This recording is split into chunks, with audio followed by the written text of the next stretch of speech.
nonton wajah lihat sebuah desa kecil di Kenya dapat akses air minum bersih tak terbatas kurang dari sedetik. Satu selesai, 99 sumur lagi di Afrika. Kalian bakal suka video ini. Digabungkan, 100 sumur ini mampu menyediakan air segar untuk minum pada sekitar 500 juta orang. Setelah membuat beberapa sumur lagi di Kenya, kami terbang ke selatan menuju area sekolah Nairiri. Bisa dibilang mereka senang banget melihat kami. Apa kabar? Aku nggak nyangka banget loh. Makasih sambutannya. Wah, aku nggak tahu harus gimana. Aku bersiap banget semuanya. Desa ini ngadain pesta sambutan kedatangan kami dan Nolan ikut nari. Nolan orang paling norak yang aku kenal. Dan itu pujian dari aku ya. Setelah keliling sekitar sekolahan. Nah, tamu kita sudah datang. Apa kabar? Hari kalian baik? Senang bisa bertemu kalian. Salah satu gurunya menunjukkanku tempat para muridnya mengambil air, yaitu dari sungai ini yang sangat tidak aman buat diminum. Ini tempat para murid mengambil air. Iya.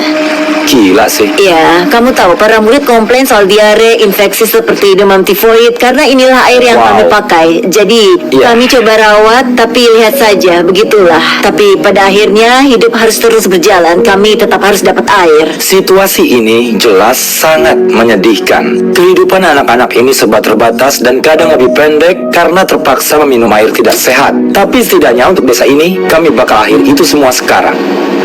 Kayaknya punya Zen ini nggak bakal muat.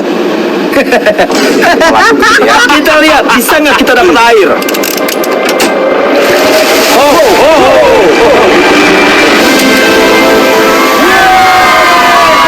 Hujan turun! Ini indah! Setelah air memancar dari tanah, maka akan masuk ke tong-tong besar kayak gini. Dan setelah tower penyimpanan air dibuat, semua desa sekitarnya nggak cuma bakal dapat air minum bersih, tapi juga sumber air bertekanan. Yang singkatnya, mereka nggak perlu lagi cuci pakaian di air kotor. Tarik! Dari skala 1 sampai ibunya Nolan, seberapa berat ini? Ibunya Nolan dikali 2!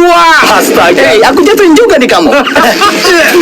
Oh, mantap! Ini dia, semua terkendali. Kami udah buat 20 sumur lebih di Kenya. Dan setelah selesai, bro, ada sumur lain di sini. Tenang, sebelah lebih banyak lagi. Biar kalian tahu gimana kami membuat 29 sumur pertama, kami pakai bor besar ini buat ngebor ratusan kaki ke bawah tanah, ngelewatin sumber yang kena polusi, lalu masuk ke aquifer besar berisi air alami layak minum. Setelah itu, kami masang pipa-pipa agar semua orang di Afrika dapat akses air dari sambungan spigot kayak gini di Nairiri. Kita cobain rasanya.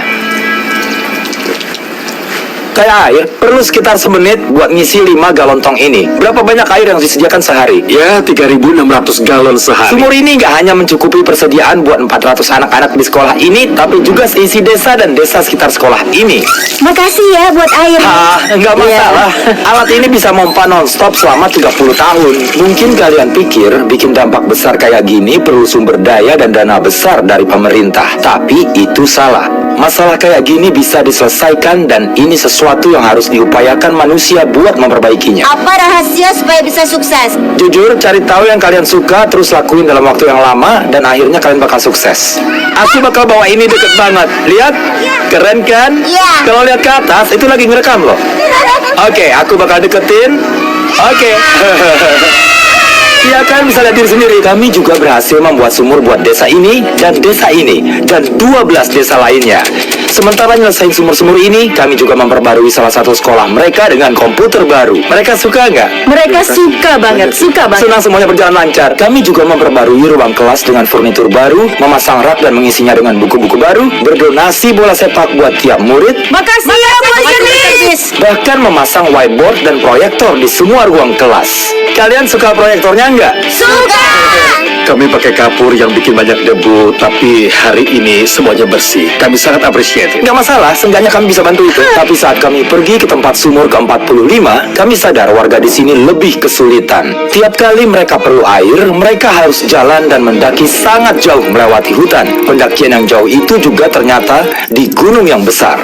Aku bangun dini hari sekitar jam 4, jadi bisa ambil air buat sekolah. Mengambil air di sana tidak aman. Tempat itu sangat licin. Risiko kecelakaannya sangat tinggi. Sementara sumur mereka dikerjakan, warga membawaku buat lihat sumber air mereka. Kalian harus jalan jauh begini berapa kali sehari? 2 kali. 2 kali sehari? Oh wow. Jadi satu murid bakal bawa yang kayak gini? Ya. Astaga. Kalau 200 siswa lakuin ini tiap hari, kebayang gak susahnya? Bisa sangat susah. Oh, astaga.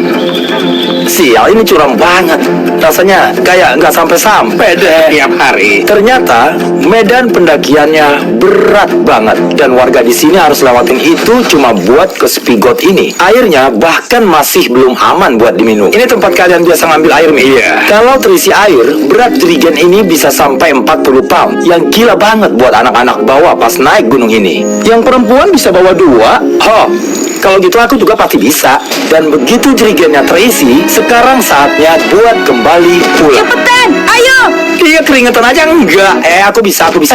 Nah, daripada ngabisin berjam-jam sehari buat air tidak layak minum, sumur baru mereka cuma berjarak 10 kaki dari sekolah. Jadi, mereka bisa isi di sini sekarang.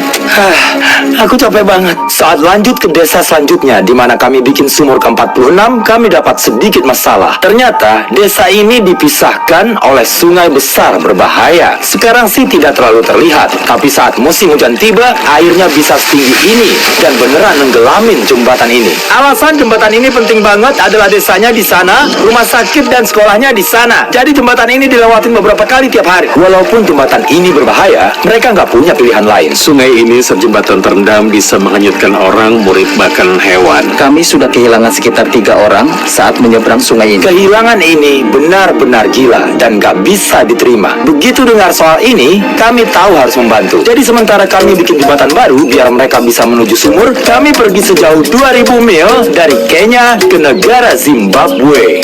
Udah di Afrika lebih dari seminggu dan masih banyak sumur yang harus dibikin. Kamu bau Ya, tahu? aneh deh, padahal udah mandi loh. Wow. Iya. Kalau udah selesai aku bisa turunin tanganku. Aku bisa andelin kalian beresin sumur ini bareng aku kan? Iya. Yang pertama di agenda adalah ngecek rumah sakit lokal yang sangat perlu air bersih. Saat masuk kami jadi tahu besarnya dampak klinik ini buat desa mereka. Berapa orang yang kalian bantu melahirkan dalam setahun? Sekitar 50 dalam sebulan. Jadi bantu 600 lahiran setahun? Iya. Wow, tapi sayangnya para ibu hamil di klinik ini harus jalan lebih dari 1 mil cuma buat ngambil air. Terus membawa ember berat ini kembali. Bagaimanapun, berita baiknya adalah kami udah bayar buat konstruksi pompa baru yang modern. Bagaimana? Ya, selesai. Ayo kita. Yang perlu dilakuin sekarang cuma nyalain aja. Oke, Nolan, kamu siap? Aku siap. Ganti, biar aku bikin zoom in dramatis. Nolan, aku udah tekan tombolnya. Jalan nggak? Ngalir! Oh, kamu mau lihat nggak? Iya, ayo. Ayo, gas. Ya. Aku senang sekarang orang-orang bisa cepat dapat air. Ini hal yang paling keren. Nah, Nolan ini penari profesional. Dia bakal ikutan. Kenapa aku harus nari terus sih? Dia ngapain sih? Astaga. Oke, aku nggak mau kalian lihat ini lagi. Selain mastiin akses air bersih, banyak murid di desa ini kesulitan transportasi. Jadi kami putusin buat ngasih mereka sepeda baru. Aku tahu anak-anaknya banyak banget, tapi sepedanya juga banyak. Ngasih tahu aja, aku nggak bisa naik sepeda. Jimmy cuma tahu cara bagi-bagi sepeda. Aku nggak pernah belajar sepeda. Ayo berangkat pakai sepeda baru. 3, 2, 1, mulai. Oh, semuanya nyusul aku. Hati-hati, aku nggak bisa naik sepeda. Aku nggak mau nabrak orang. Mau naik nggak? Oke, gaskan. Oke. Setelah berbagi sepeda, kami lanjut membuat sumur sampai tiba di sumur nomor 9.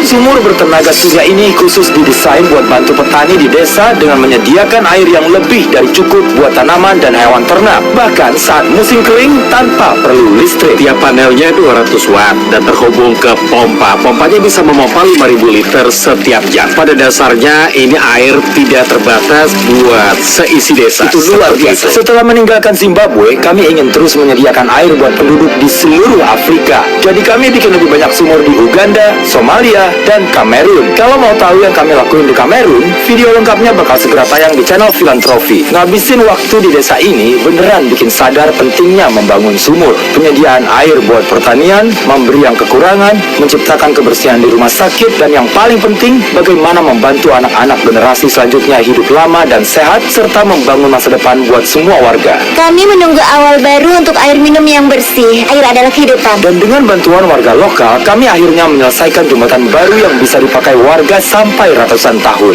Kehidupan terselamatkan, para keluarga akan berkumpul, kekhawatiran kekhawatiran akan hilang. Ratusan sumur yang kami buat di video ini bakal mengubah banyak kehidupan, tapi belum cukup. Karena itulah aku mau kalian kunjungin bizphilanthropy.org.wales atau klik link di deskripsi dan donasi uang kalau mampu. Kami beneran gak ambil keuntungan dari video ini. Seluruh uang yang terkumpul digunakan membangun lebih banyak sumur seperti yang kalian lihat di video ini di seluruh dunia. Aku tahu agak aneh kenapa YouTuber harus ngelakuin hal gini, tapi harus ada yang gerak, dan kalau nggak ada, kami yang ngelakuin. Kalian bisa lihat ini beneran mengubah kehidupan warga di tempat sumur kami dibangun. Dan akhirnya, sumur ke-100.